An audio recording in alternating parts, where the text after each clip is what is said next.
Alright, so we're back. Obviously not at 100%. Again, get used to the neck brace for a little while at the very least. But yeah, I wanted to get back on that horse ASAP. And this fairy tale chapter, it's very simple to talk about, to be honest with you. It was basically giving us a little bit of a demonstration as to what has been going on or what's going to be going on during this 1 year time skip of them, training and improving on their abilities. Now, there were a couple things that I caught regarding this chapter and some things I was showcasing a little bit if you look between the lines or whatever, because if you remember in Tenrojima, when Natsu and Gildarts went at it, Natsu couldn't do shit to Gildarts. He couldn't push him back. He couldn't do anything.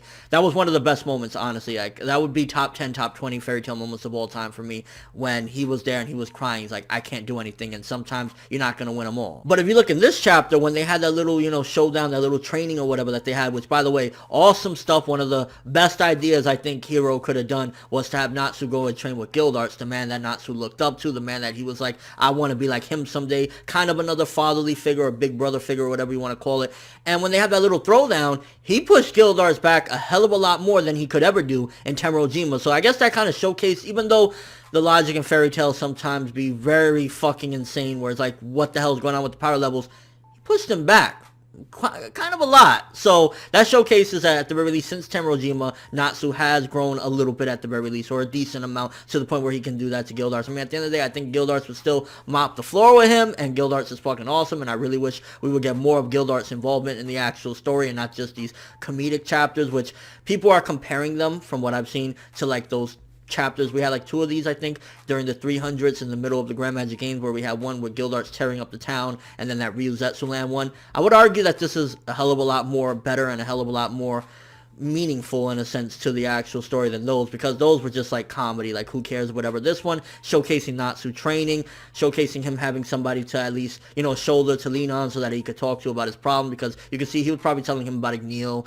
and they were training, and of course it had its comedy in it or whatever, but for the most part, very simple stuff, to be honest with you. I think people are going to either be like, oh, fuck this shit, because I know there's a lot of people that they don't like wordless chapters, and they think, oh, it's lazy, whatever. And to a certain degree, I'm like, okay, yeah, we could have get like, a little bit of dialogue, make things a little bit more interesting, I guess. But for the most part, it's basically plain and simple. Natsu went, he trained with Gildarts for a little. We don't know how long he was going to stay with Gildarts. Was he there the whole year? What did he learn? But it was just to demonstrate that that's where he went to train, at least for a little bit of the time during this time skip. And hopefully he gets something out of it, and we get something major from this training that he does with Gildarts. But aside from that, it was alright. Honestly, it was just like, it was fine. It was cool. Like, I think that was the best person that he could train with again. Like, who else is he going to train with to go fight Acnologia, Zerov, and ultimately himself, END, which, again, crazy stuff there. But, yeah, I mean, it was fine. It was alright. It wasn't anything, like, spectacular, but for what it was worth, I enjoyed it, and I think that, again, at least had some substance to it, where it showcased Natsu has grown a bit since Tenrojima.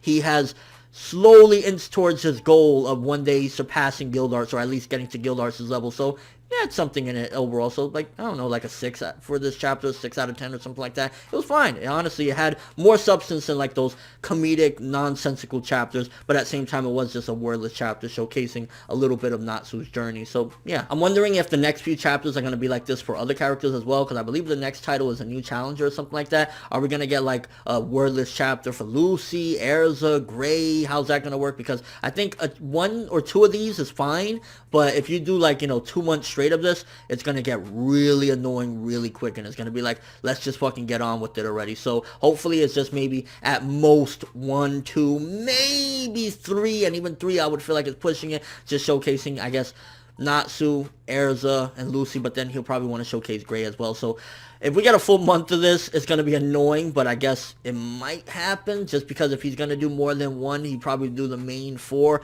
which is like, but yeah, it's like, for this one in particular, it was fine, but if it keeps on going, especially if it's just straight comedy with no substance, then it's going to get a little bit like, come on, get the fuck out of here. Let me know what you guys thought of this chapter. What do you think about seeing a little demonstration of Natsu's progression, that he was able to get Gildarts a little bit further back than what he could do in Tenrojima, and just overall, how did you feel knowing that this is where Natsu went to train? Do you think this was the right way to go?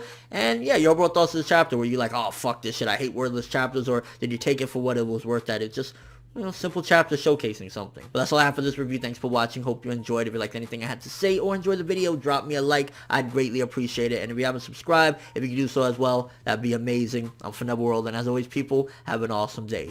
We really need to get through this time very quick.